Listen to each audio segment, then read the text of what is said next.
Welcome to another episode of The Dissection. This past week, we've seen former senior EFF leader Mbuyiseni Ndlozi do 3 significant media interviews as part of his re-emergence into the South African political moment. He started off with an interview on SABC. Then he had an interview with the popular Podcast and Chill with Mac G and Sol Penduga. Then he had another interview with Given Mkari. He's supposed to also have a lecture at Wits University, I think in the coming week. In addition to that, there was an announcement that he will become the host of Power Talk on Power FM, which is basically the primetime radio, 9 a.m. till 12 p.m. every day during the week. So that's going to be his next journey. That's going to be his next professional move. Now, looking at this and thinking about this and reflecting on it all week, it actually has turned out that this is a very coordinated public relations campaign. It's well calculated, it's effective, and it leads to the question, what's the bigger picture? What's the strategy? You see, I play chess, and in chess, what you've always got to be thinking is not just the next move your opponent is making, but also their next 3, 4, 5 moves. There's a popular book that says Your Next 5 Moves by Patrick I don't know what his name is. Bet David, I think his name is. But that's him trying to take the concepts of chess to apply them to your life. And the premise of all of this is that you need to be thinking ahead. And in chess, you begin with the end in mind. You always start off with the end game, not just your opening. The opening, the mid game are all about the end game. So we have to ask ourselves, what is the end game with Dr. Mbuyiseni Ndlozi's moves, his strategy? What is he trying to do? Where is he trying to go? Where is his checkmate? That's always important. So looking at the Ndlozi approach in 2025, it's been interesting to observe slight nuances, slight shifts in language and communication, which give clues as to what his broader strategy has been, or will be. He's changed the tone on Cyril Ramaphosa. He's still speaking in a way that will seek to maintain a relationship with Floyd Shivambu. He's not directly attacking the EFF, although he did say that he was unconstitutionally and unlawfully suspended and that some narratives about him were lies in the first interview that he did with SABC. So what could be the strategy? And this is the whole point of this video. I think, and I want to tell you in advance, and then I'm going to outline in full later on why I'm saying this. I think that Ndlozi is preparing to launch a party in 2028, which will challenge the MK and the EFF for votes. I think that party will also offer disgruntled members of the ANC a place where they can find accommodation. I think that he may also have the backing of very powerful people who think that a GNU with his party may be better than the Democratic Alliance, may also be better than working with the MK and the EFF as a combo. I'll explain more about this later, but let's first address the lingering issue. What's the lingering issue? There's still a debate about the Floyd Shivambu question and whether or not Mbuyiseni Ndlozi was supposed to tell the EFF leaders when he got informed. Because remember, Floyd Shivambu said he told people within the EFF that he's leaving. It was not a surprise. He just didn't tell Julius Malema. And the people that he turns out to have told is Dr. Mbuyiseni Ndlozi. So now the question is, was he supposed to tell the EFF leaders when Floyd spoke to him? I've said that he should have told them, and I maintain that he should have. And I'm going to explain why if you missed that first analysis and explanation. Firstly, even if you think about the relationship that Mbuyiseni Ndlozi has with the EFF or had with the EFF as that of being of an employer and employee, an employee generally has a duty and an obligation to protect company interests. Even if you think that, this is due to the fiduciary duty that employees owe to their employers. Fiduciary duties require that employees act in a trustworthy manner and may include the following obligations. 1, avoiding conflicts of interest. Employees must not place themselves in situations where their personal interests conflict with those of the employer. Maintaining confidentiality, that's number 2. Employees are expected to keep confidential any proprietary information or trade secrets belonging to their employer. Number 3, acting with integrity. Employees should not engage in dishonest practices such as lying or making secret profits at the expense of the employer. And 4, protecting company assets. They should act in a way that does not harm company assets as part of their broader duty to act in good faith and demonstrate loyalty towards their employer. So even if we say it was just an employer-employee relationship, you can appreciate and understand that in and of itself, that does create an obligation for him to outline when a major event which could potentially derail the party is going to happen, because we must understand what the MK game plan was. From Sun Tzu's Art of War, the best war is the one you don't have to fight. The MK strategy was, we're going to create this avalanche of a leadership exodus. We're going to make it a domino effect. Pa, pa, pa, pa, pa. And then as those dominoes fall, there's going to be this perception that the EFF is falling apart, the EFF is finished, and that may then compel the EFF to go into the MK and be absorbed by the MK. And in so doing, the MK party would grow from 2.3 million votes to 3.8 million votes, because EFF still has 1.5 million votes. MK has 2.3. That was the game plan.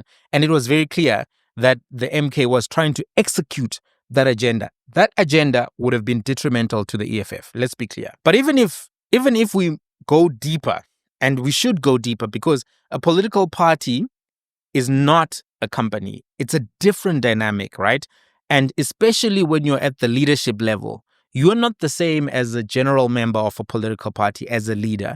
You are prominent in that organization. You are earning income from that organization, and you may actually play a pivotal role in the strategic decisions of that organization. Mbuyiseni Ndlozi was a founder of the EFF. He was one of the early members of the party, and he used to give speeches in parliament about how they built it from the ground up and others got it renovated. Rick Ross voice, because that's a Rick Ross line, right? He would say that, we built it ground up, you bought it renovated. And he went on and on. I don't know the rest of the lyrics to that song on the top of my head, but he was proud of the fact that he was part of building the economic freedom fighters as one of the early founding members. Mbuyiseni Ndlozi spent lots of time and energy, sweat equity from his brows, from his brows, sweat.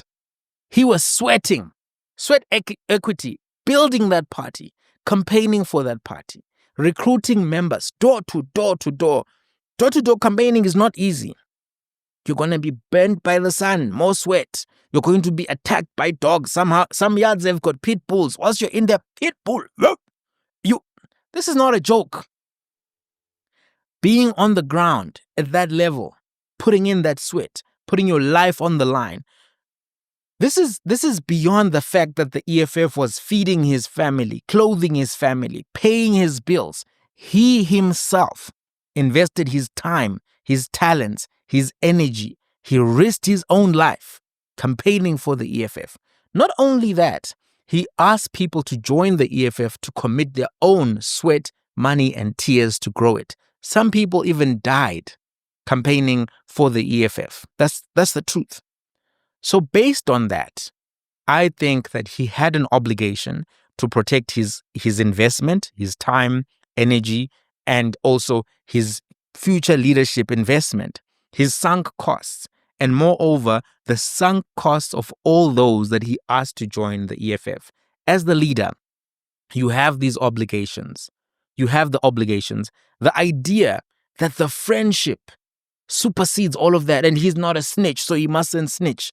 I don't think that idea, I find it to be one that I can let supersede all the other counter arguments, because there has to be a way up in looking at arguments. Yes, you said it. Yes, you gave an argument saying, I'm not a snitch, I'm not a wage driver, I'm not a betrayer. But at the same time, we have to weigh that with the other obligations and analysis, right? I think that he had an obligation. As a leader, you have these obligations. The idea that he has this miraculous friendship with Floyd Shivambu that overrides that, is not persuasive to me.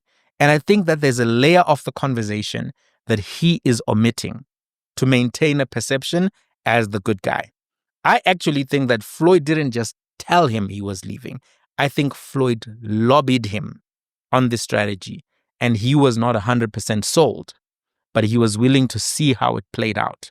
The support for my interpretation lies in that Mbuyiseni Ndlozi kept quiet when the exodus was playing out. The leadership exodus avalanche moment was playing out.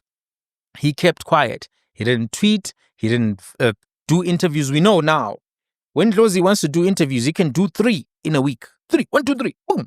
He can do them. Easy peasy, lemon squeezy. He can do them. So the fact that he wasn't tweeting when his phone was in his pocket, the fact that he wasn't doing media interviews when he could have called Given Curry, he could have called anybody that he wanted and appeared on Newsroom, SABC, ENCA, and he didn't, that to me gives credence to the fact that there's more than what he's willing to share. And of course, he can't go and derail his own strategy. That's not in his own interest. As a politician, he has to give the version that works best for his communication objective. But as the public, we have to also assess that version, because the words of Mbuyiseni Ndlozi, as much as I respect him and he's a respectable political figure, they are not coming from a mountain after a prophet saw a burning bush, got a stick, and then was told 1, 2, 3, 4, 5. That's not where his words are coming from, right? So we have to know that these are not the words of a divine being, but of another man. And as Lauryn Hill said, men lie, women lie. That's not what Lauryn Hill said. Lauryn Hill said, everyday people, they lie to God. So what makes you think they won't lie to you? And people lie to God, when they talk about God, I promise, if you give me this thing, I'll quit drinking, I'll quit smoking, I'll quit X, Y, Z. They get the thing. God, this is hard to quit. You know me, I love drinking. Everyone's gone through that. Everyone's gone through that. So I think that his version is not necessarily biblical or sacrosanct. It's worth examining.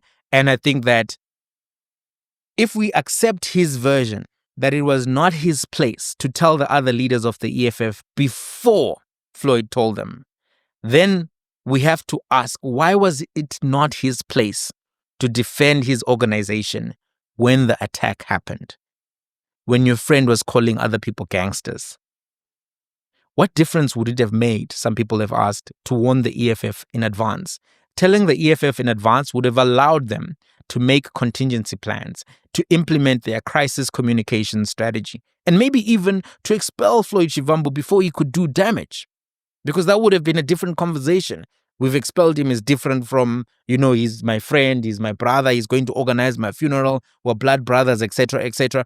They could have done that, right? So the final thing to consider on this particular side of the conversation, there was a time when a very dangerous and false accusation was made against Mbuyiseni Ndlozi.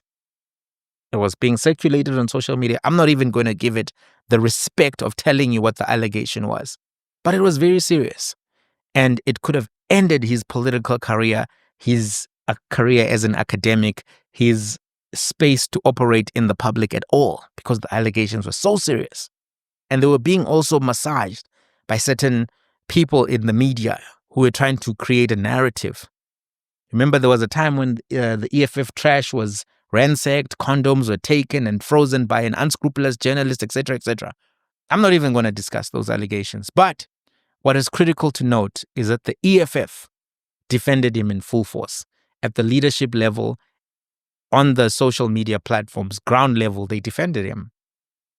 What this tells me, just as a man, as a human being, if somebody defends me like that from something that could have destroyed my career, something that could have destroyed my political career, ambitions, aspirations, something that could have made me a pariah on earth for the rest of my days, I owe that person, I owe that organization, I owe that entity. I owe them enough to tell them, hey guys, this guy is going to leave the party and this is what he's planning. Some people have said, but what if Floyd changed his mind? And then I would have recorded him. I would have recorded him, because national level politics requires you to have proof, to have your evidence sorted. So the second time Floyd comes to talk to me, hey, chief, what do you think about this thing? Let's leave these gangsters. Let us go and Marxist-Leninists over there by MK, by Obama. We were misled. I then record the whole thing, take it to my guys and say, listen, guys, this is what's happening. That's what I think at the very least, just as a human being. There's no political analysis here. It's just human analysis. If people stood in the gap for me like that, I owe them enough to tell them what's coming when they're under attack. That's what I think. So let's talk back on the strategy conversation, back to 2028, 2029. Why do I think that Mbuyiseni Ndlozi is cooking something for 2028 and effectively the 2029 elections? Number one, the ANC knows it's in decline and is likely to have harsher declines after the 2027 conference, which is coming up. Many people will be unhappy with whoever wins the ANC conference.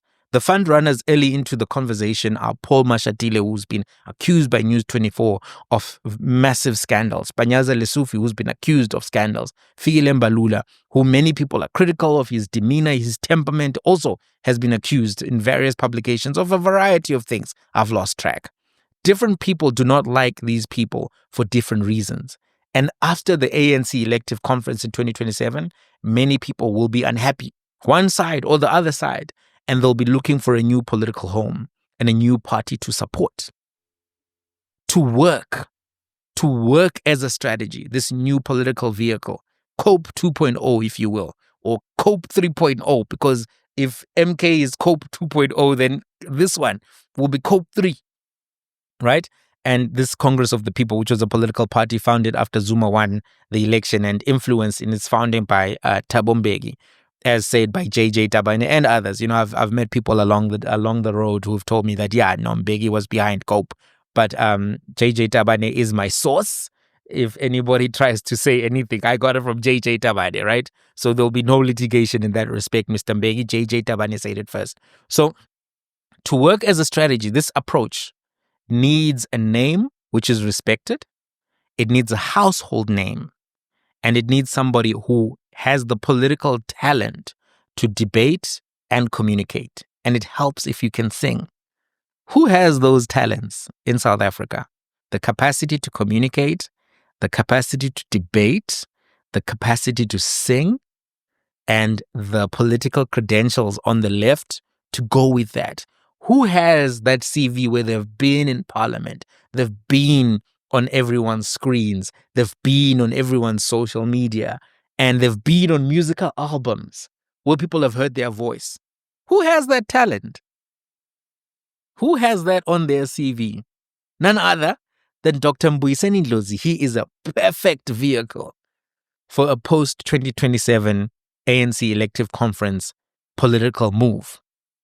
Rise Mzansi was considered by some to be a vehicle that could be a good coalition partner for the ANC. And if you look at their social media positioning, listen to interviews that Songezo Zibi has been doing, look at some of the rhetoric that Makashulekana has been espousing, because he's the one who is also sitting in parliament with Songezo Zibi. They have really been relatively friendly to the Ramaphosa administration. I mean, they are part of the GNU, but they've been critical of the DA and its positions on the Expropriation Act. I heard Songezo Zibi talking very favorably the other day on, was it SAFM, about Eskom, and, saying that people have to pay more, etc., etc. And they've been very friendly to the Ramaphosa administration, and they got a lot of funding when they were campaigning, and you would see their posters all over the place. They were doing a lot. The challenge for Rise Mzansi is that despite the significant investment that they got, they did not have a mega brand and household names leading the party. They had names, good people, who I like actually.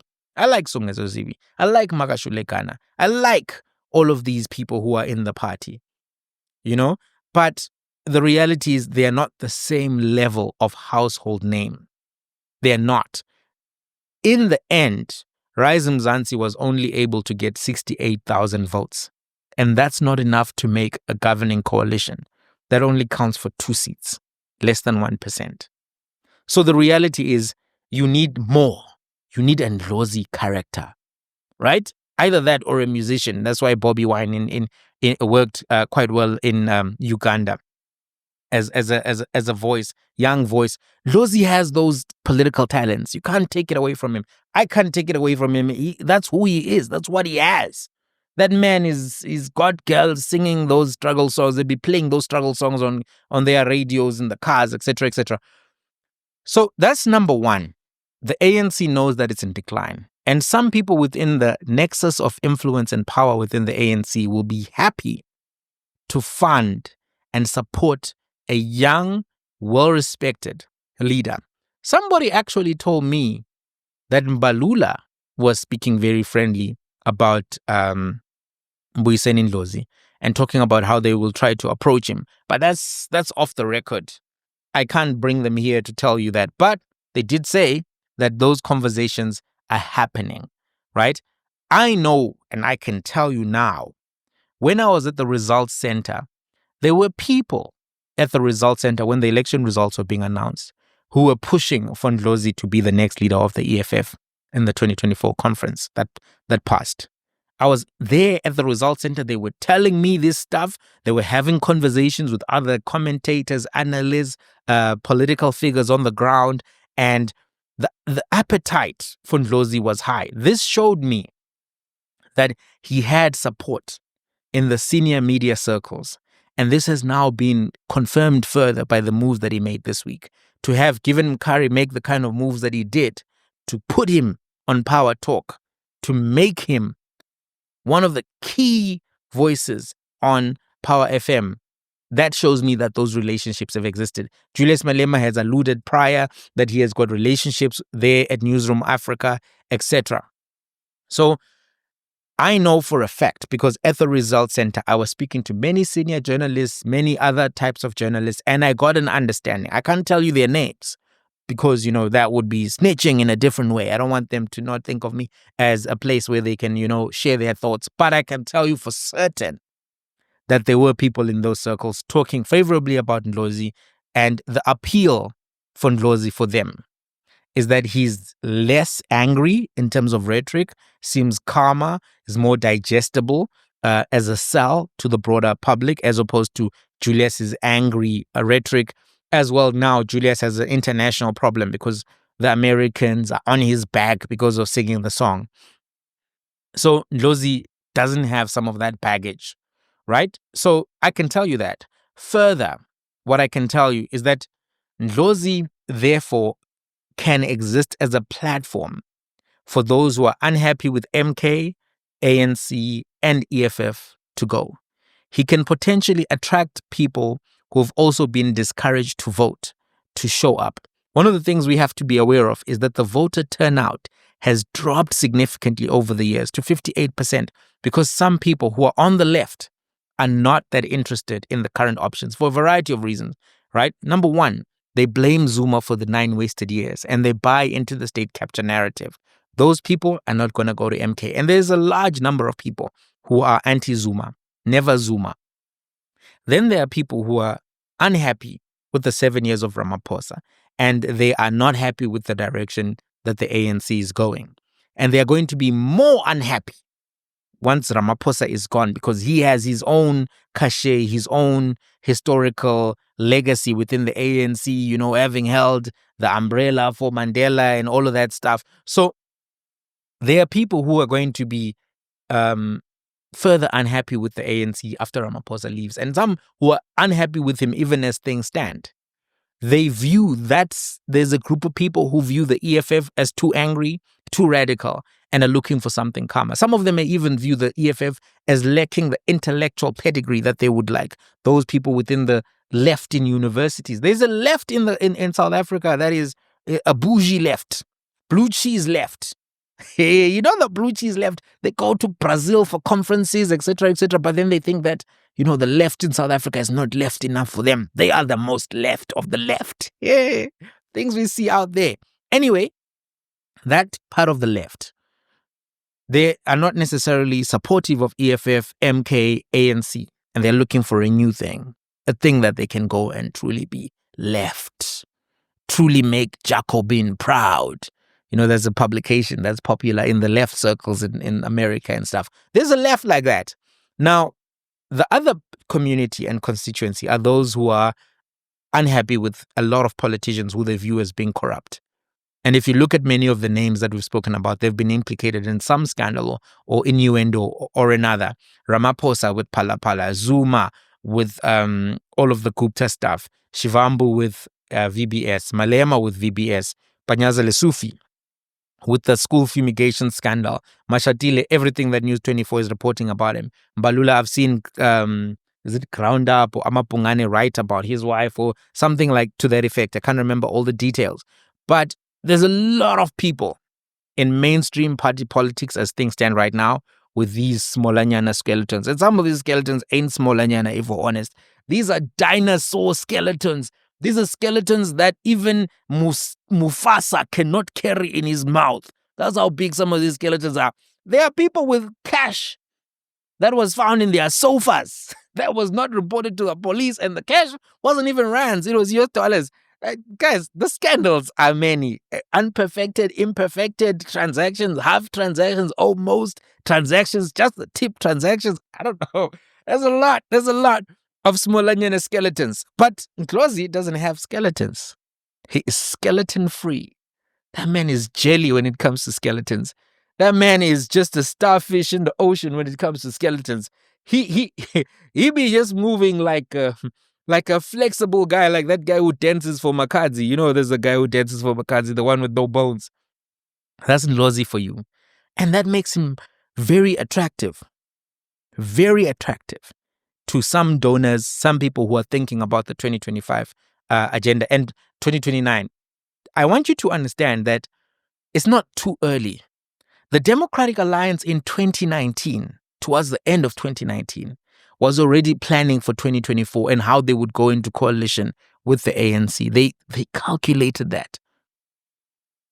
A country this big, with this much resources, this much at stake, people are planning, they're calculating, they're working on stuff even now. Now let's talk about Power FM as a platform. The Power FM platform is interesting because it will give Ndlozi time and platform to build his own following and community and to keep having daily debates about politics with senior government officials and opposition leaders. He'll have a team of producers to help him be the best that he can be, get these guests on, etc., etc.